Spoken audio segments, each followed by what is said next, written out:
원장님들 반갑습니다. 부자미용사TV 박윤문입니다.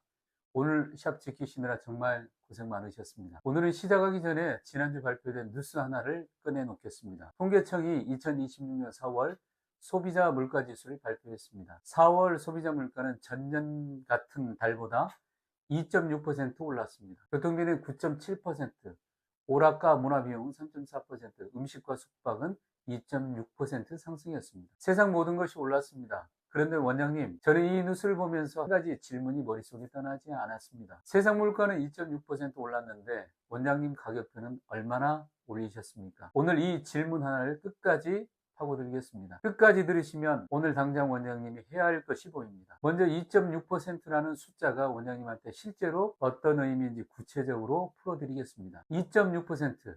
숫자로만 들으면 별거 아닌 것 같습니다. 그래서 돈으로 바꿔보겠습니다. 원장님이 한 달에 매출이 300만 원이라고 치십시다. 가격표를 그대로 놔두었으니 매출은 300만 원 그대로입니다. 그런데 이 300만 원으로 살 수 있는 것들이 작년보다 2.6% 줄어들었습니다. 월세도 올랐고 전기세도 올랐고 생활비도 올랐으니까요. 계산해보면 원장님이 아무것도 안 했는데 실질 소득이 월 7만 8천 원 깎인 겁니다.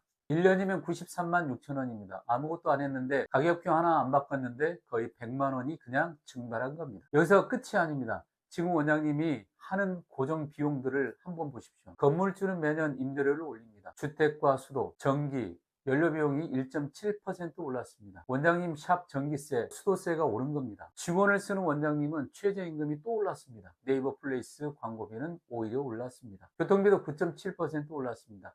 원장님이 세미나 다니고 교육받으러 가는 비용도 오른 겁니다. 숨만 쉬어도 나가는 고정비가 사방에 올라가고 있습니다. 그런데 그 돈을 모두 메꿔야 하는 가격표만 혼자 멈춰 있습니다. 이 가격이 매달 벌어지고 있습니다. 워런 버핏은 인플레이션 시대에 살아남는 최고의 사업이 무엇인지에 대해 이렇게 말했습니다. 가격 결정력, 즉 자신이 원하는 가격을 스스로 정할 수 있는 힘을 가진 사업이 인플레이션을 이긴다고. 그는 코카콜라를 예를 들면서 사람들이 좋아하는 제품에는 가격이 어떻게 변하든 수요가 따라온다고 했습니다. 그리고 그 가격 결정력의 원천은 다름 아닌 대체 불가능한 가치라고 했습니다. 원장님도 마찬가지입니다. 가격을 올릴 수 있는 힘은 하늘에서 떨어지는 게 아닙니다. 원장님이 가진 기술의 가치가 고객에게 대체 불가능하다고 느껴질 때 생기는 겁니다. 그런데 여기서 원장님이 꼭 하시는 말씀이 있습니다. 물가가 올랐다는 건 알겠는데 경기가 안 좋아서 가격을 올리면 손님이 떠날 것 같아요. 이 말 현장에서 정말 많이 들었습니다. 그래서 오늘 이 생각을 정면으로 박살내 드리겠습니다. 교통비가 9.7% 올랐습니다. 버스비, 지하철비, 기름값이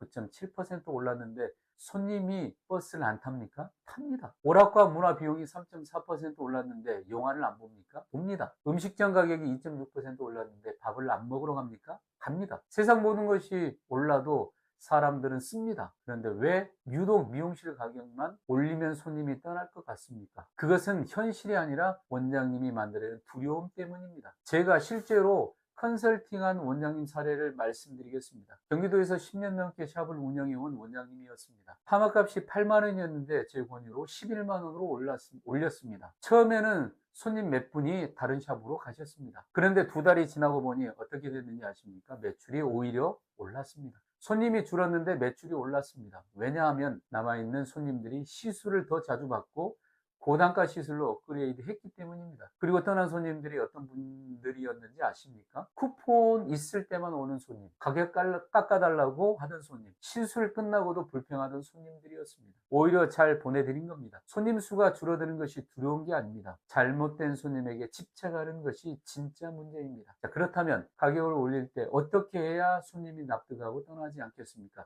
세 가지를 말씀드리겠습니다. 첫째, 가격을 올리기 전에 가치를 먼저 올리십시오. 그냥 가격표를 고쳤으면 당연히 손님이 반발합니다. 가격을 올리기 전에 손님이 느끼는 가치를 먼저 올려야 합니다. 시술 전 모발 진단을 더 깊이 하십시오. 앉자마자 눈으로만 쓱 보고 어떻게 할까요? 하는 게 아니라 직접 모발을 잡아보고 고객님, 모발이 지난번보다 수분이 많이 빠졌네요. 이 부분 큐티클이 열려 있어서 오늘 시술 방법을 바꿔야 할 것 같아요. 이렇게 진단부터 시작하십시오. 시술이 끝난 후에는 관리 방법을 처방전처럼 구체적으로 알려주십시오. 3주 뒤에 이 부분이 내려앉기 시작하니까 그때 오시면 됩니다. 그 전까지는 이렇게 관리하세요. 이렇게 다음 방문 이후까지 심어두십시오. 이 세 가지만 추가해도 고객은 오늘 뭔가 다르다는 느낌을 가집니다. 그 느낌이 쌓이고 나서 가격표를 바꾸면 고객은 납득합니다. 가치가 올랐으니까 가격이 오르는 건 당연하다고 생각합니다. 자, 둘째, 가격 인상을 이유와 함께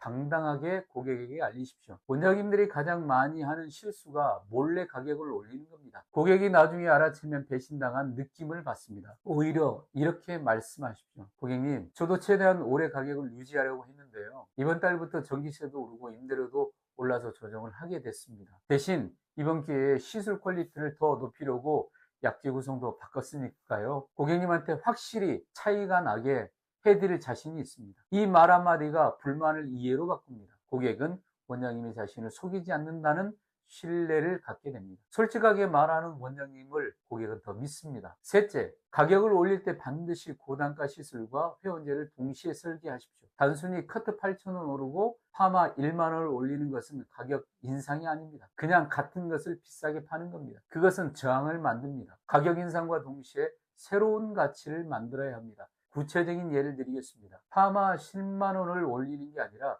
프리미엄 열펌 시스템이라는 새로운 메뉴를 15만 원에 만드는 겁니다. 거기에 시술 전 모발 진단, 맞춤 처방, 시술 후 홈케어 가이드를 포함시키십시오. 고객은 기존 파마 값이 올랐다는 충격 없이 새로운 메뉴를 선택하게 됩니다. 그리고 이 전문 시술을 경험한 고객에게 6개월 관리 프로그램, 연간 회원권을 자연스럽게 연결할 수 있습니다. 이것이 가격 인상이 아니라 가치 확장입니다. 마지막으로 숫자 하나를 더 드리겠습니다. KDI 한국개발연구원은 올해 소비자 물가 상승률 2.1%로 전망하고 있습니다. 올해만이 아닙니다. 내년에도 오릅니다. 물가는 구조적으로 계속 오릅니다. 중동 전쟁이 장기화되면서 가공식품이나 외식 같은 경우 한 번 오르면 다시 내려오기가 어렵습니다. 하방 경직적인 특성 때문입니다. 월세는 계속 오를 것이고 최저임금은 계속 오를 것입니다. 그 말이 무슨 뜻입니까? 올해 가격을 올리지 않으면 내년엔 더 올려야 한다는 겁니다. 내년에도 올리지 않으면 후년에는 더 올려야 합니다. 버티면 버틸수록 나중에 한꺼번에 올려야 하는 폭이 커지고 그때 가서 손님이 받는 충격도 커집니다. 지금 조금씩 올리는 것이 나중에 한꺼번에 올리는 것보다 훨씬 덜 아픕니다. 가격을 올리지 않는 것은 겸손이 아닙니다. 가족을 먹여 살려야 할 경영자로서의 책임을 포기하는 겁니다. 월세가 올랐고 전기세가 올랐는데 가격만 안 올리는 것은 그 차액을 원장님 주머니에 메꾸겠다는 것과 똑같습니다. 버핏이 말한 가격 결정력을 기억하십시오. 가격을 스스로 정할 수 있는 힘, 그 힘은 원장님이 가진 기술이 대체 불가능하다는 고객의 확신에서 나옵니다. 지금 당장 그 확신을 만들어 가십시오. 진단을 깊이 하고 설명을 구체적으로 하고 결과물로 증명하십시오. 그것이 쌓이면 가격표를 올려도 고객은 떠나지 않습니다. 오히려 더 깊이 원장님을 신뢰하게 됩니다. 오늘 샵 문을 닫고 가격표를 한번 꺼내보십시오. 마지막으로 가격표를 바꾼 게 언제입니까? 1년이 넘었다면 원장님은 지금까지 매달 스스로 월급을 깎아왔다는 것입니다. 더 이상 깎지 마십시오. 오늘 제 이야기가 원장님들이 가격표를 다시 꺼내보는 확실한 터닝 포인트가 되었을 것입니다. 구독, 좋아요, 알림 설정 부탁드립니다. 감사합니다.